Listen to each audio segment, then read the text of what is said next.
Hey guys, I'm Joyce. Welcome to my video diary. Today is Thursday, February 1st, 2024.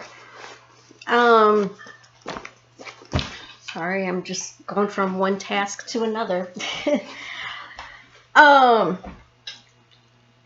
During the time that I was watching lots of videos because I was avoiding calling the lady back, I guess this was yesterday. I started watching one of my videos, probably the one right before, and oh my god, I was bored. I was so bored. I didn't listen to the whole thing, and it was a long one too. Oh my god. So anyway, I'm doing something different today. I didn't think retirement was going to be like this. I had a very different idea. I don't know, maybe not a very different idea, but I thought retirement was going to be different. When, I talked to people at work, and very often, somebody was retiring. And then there was all kinds of conversation about retirement, and people who were not retiring yet, they were like, I could never retire because I wouldn't know what to do with myself. I wouldn't know what to do with my time. And I was like, oh my God, there are so many things that I want to do. I look forward to retirement, because, I mean, at least at the time, my hobbies, knitting, quilting, spinning, yarns, not, there are a few different ways you can interpret that. Spinning yarn, spinning wool into yarn, not spinning the bike and not spinning yarns like telling stories. Anyway, my hobbies, hanging out with the animals, playing with the dogs. I think I had 4 dogs at the time, and that's what I did every day. I went to work and I went home and played with the dogs. And the house looked like it too. It looked like that's all I did. But yeah, so many, and float trips, I had all kinds of wonderful ideas about retirement. And I don't know, it's not like I don't now, but it's not all of that. It's not all this rest and relaxation. For one thing, I'm not retirement age to receive Social Security. I am still living off of my inheritances. When my mom died, she had some money that she had saved up and invested, that my brother and I split. And then when her mother died a year later, because her one daughter was gone, then my brother and I were the next surviving heirs to my mom. So we split my mom's portion of her inheritance. And I've been living off of that since.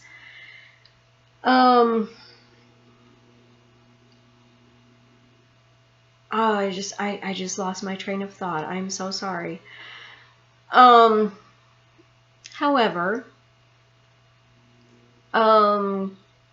what remains currently, I don't expect it to last long. I've been making peace with having to go back to work to have money.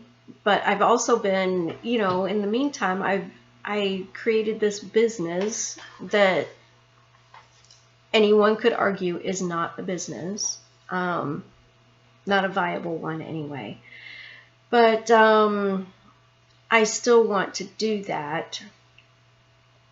And then there's the nonprofit. I don't know. It's not all rest and relaxation. And I'm okay with that,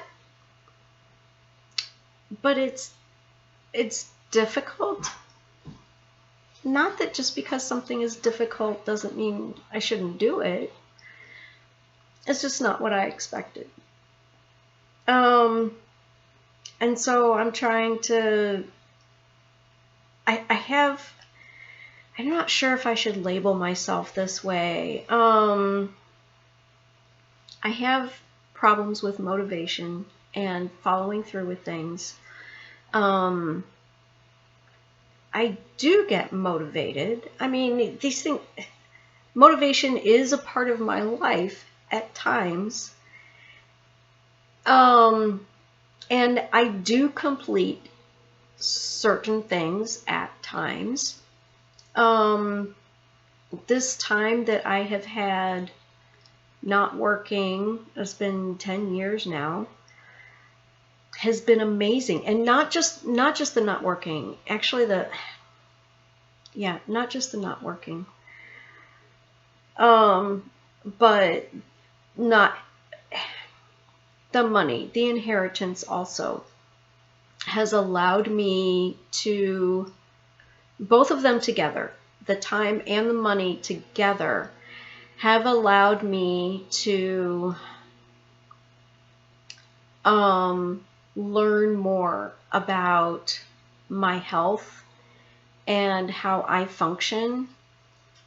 And I don't know, the main thing that I keep going back to is the way I eat. So many things changed when I changed the way I eat.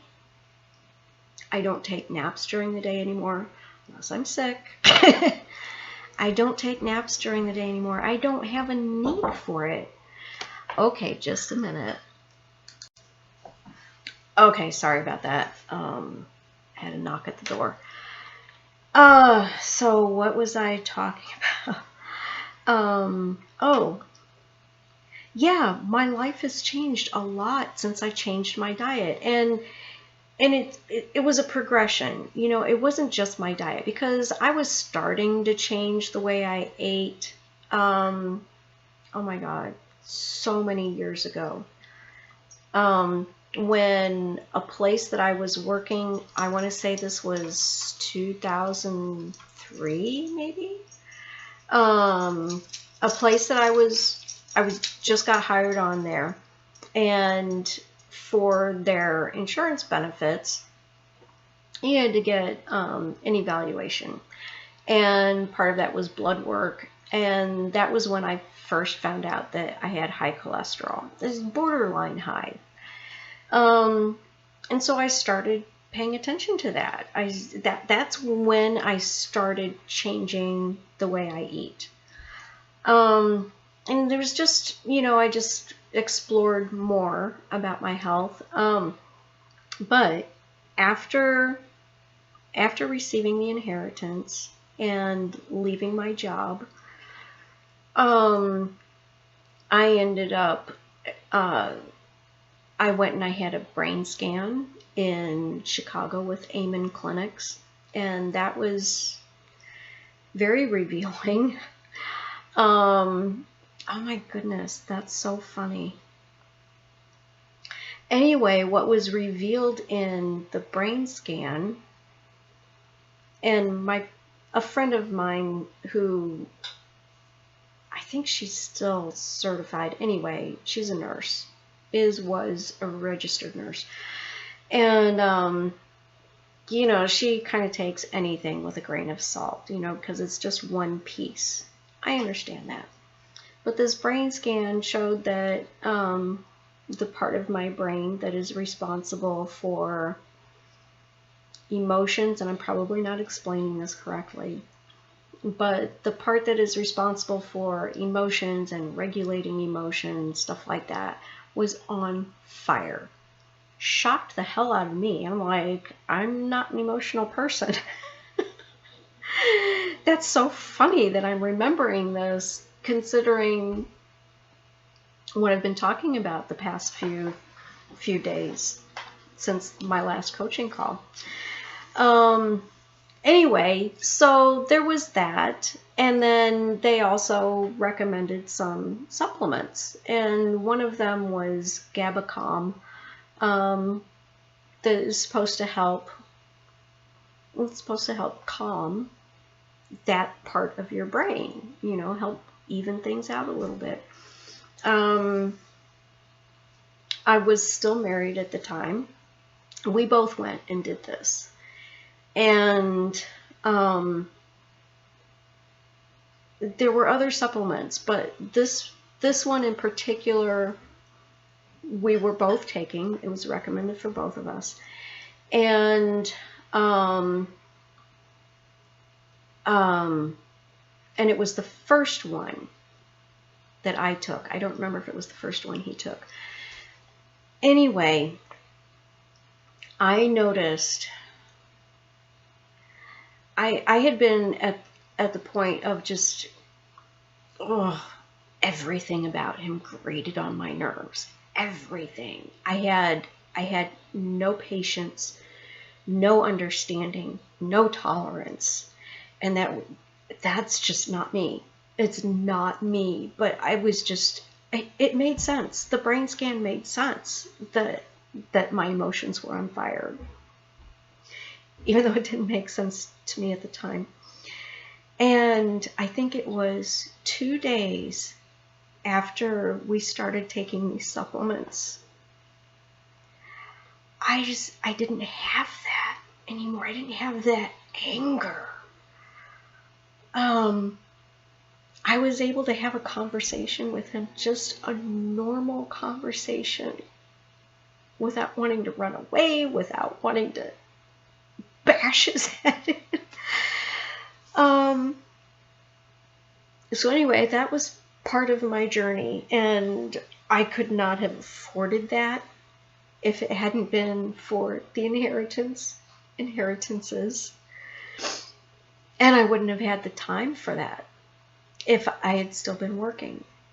And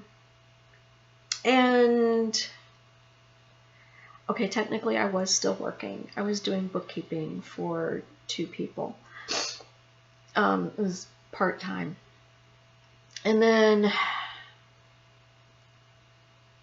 I don't know, way before that, during one of my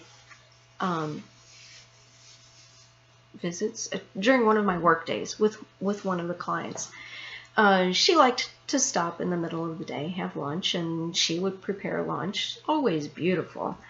And we'd watch a little TV and then go back to work. Well, she had Channel 9 on. Some of you don't know. She had public television on. And we saw kind of an infomercial. It was part of their pledge drive about Dr. Furman. And he was talking about nutrition. And it just always stayed in the back of my mind. I actually did order a DVD set from him and watched it. And, it just still sat in the back of my mind for years and years. And I don't remember what caused me to buy his books. Something about my health, it came up again.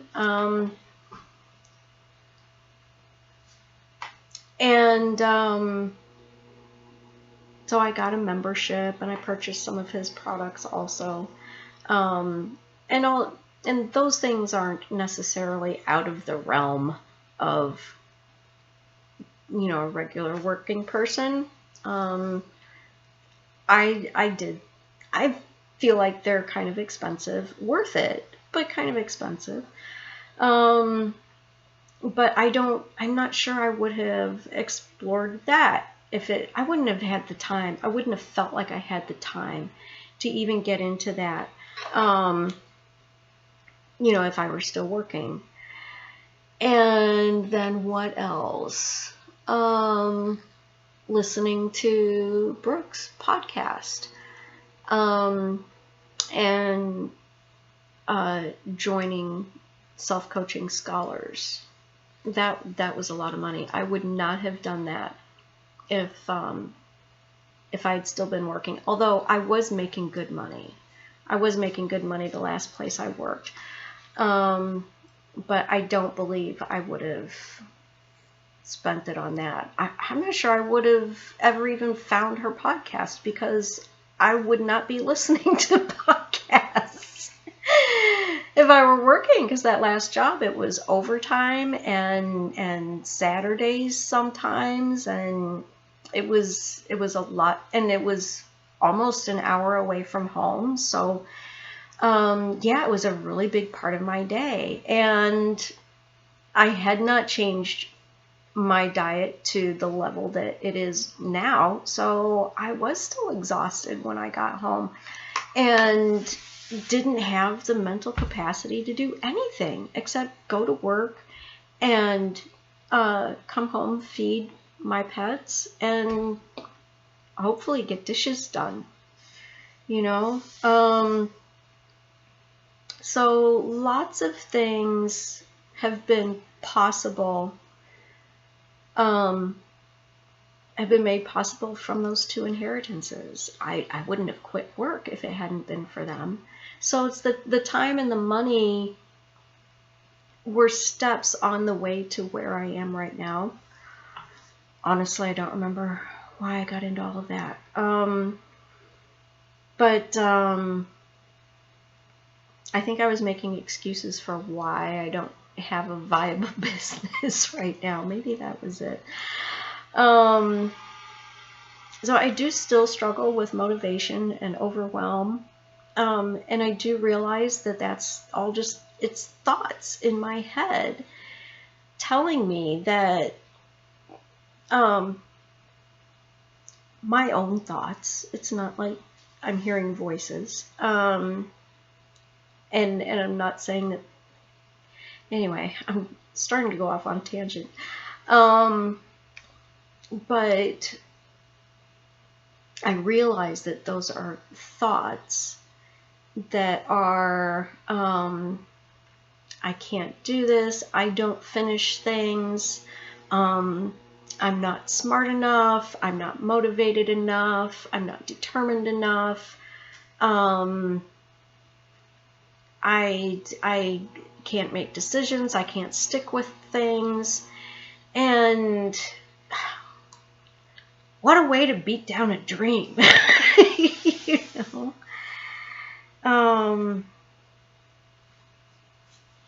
Yeah, I mean, it's, I don't know, it's one thing, excuse me, for me to hear those things from other people. I'm kind of contrarian, so if other people were saying things like that to me, I'd be like, that's not right, that's not right. But when those thoughts are my own,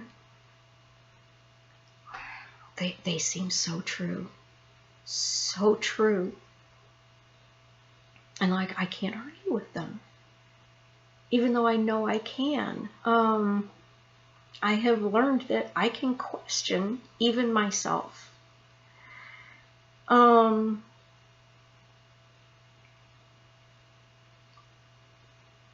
started thinking of something else. Sorry. Yeah, I get distracted. But I'm learning to look for, and I think I mentioned something like this yesterday too, learning to look for evidence for things that I want to believe. Like, I do finish things. You know, I look at how many hats I've knit, how many scarves I've knit. I actually knitted, I don't have them now, but thinking back, 1, 2, 3, 2 vests, a sweater, a full sweater, another full sweater. Those are the first things that come to mind. I know there are other things I've completed too, but those things are maybe because I was doing them so long and I was so proud of myself when I was finished that got logged in my memory, you know. I guess I need to wrap up my point. I retirement is not what I expected. I did not think I would want to start a business in my retirement. I did not think that I would be an artist. Never thought that, ever. Not something I aspired to when I was young. I mean, it was veterinarian, engineer. I played around with astronaut for a little while, archaeologist. Never an artist. And yet, several years ago, I was introduced to what do I want to call it? Marbling method of painting by floating paint on the surface of water. You might know it kind of as hydro dipping, although it's not always dipping. But yeah, I was introduced to that on a visit with my aunts that I never would have had if my mom hadn't died. And it blew my mind, and I had to do more of it. And now I identify as an artist. So yeah, I wasn't expecting that. Wasn't expecting to want to have a business. Wasn't expecting to identify as an artist. I don't know. That's it. So I guess I'm going to wrap this up because I'm not sure what else to say about it. But it is interesting. It is interesting and encouraging. I love where I am now. I love feeling like I can function mentally. I've made so much progress in my home, decluttering. I mean, I lived with clutter my entire life. I was probably born into clutter. I don't have photos of that time, but I do remember being about, I don't know, 5 or 6, and everywhere I lived was, I understand it's a subjective term, but it was pretty much trashed. Pretty much. My parents, or one of them, I'm not sure. My grandmother always blamed my mom for it, but yeah, always clutter. And things not done. Dishes piled up in the sink. We didn't have a dishwasher. I'm not sure that would have made any difference. It does for me. I mean, but today I feel like if I didn't have a dishwasher, I would still get the dishes washed. But anyway, so yeah, they dealt with that too. The one thing that I remember was piles of paper everywhere. Piles and piles of paper. And that has stayed with me all those years. I managed to collect piles of paper. Even, I mean, there's important stuff in there often until it's not anymore or until it's too late. But yeah, piles and piles of paper. And I have photos. At one point I was taking before photos in anticipation of the after in this house where I'm living right now of my areas of clutter. And every once in a while, I'll come across those photos. And I look around and I beat myself up all the time for the areas of clutter that I do still have. And it's mainly one. But, you know, so I'll come across those photos and I'll be like, oh my God, I've come so far. And if I hadn't quit work, so many things, you know, that butterfly effect thing. If I hadn't quit work because of the inheritances I received, because my mom died. And because her mom died. If it hadn't been for those things, I wouldn't have felt like I had the time to make as much progress as I have in my home. And if I hadn't persisted and pursued the dietary changes that I've made, I wouldn't have the mental capacity either to do those things. So I'm really, really grateful for where I am in my life, even though it's not what I thought it would be. Okay, so for real, I'm gonna wrap this up. So I will talk to you guys later. Tomorrow. Okay, talk to you tomorrow.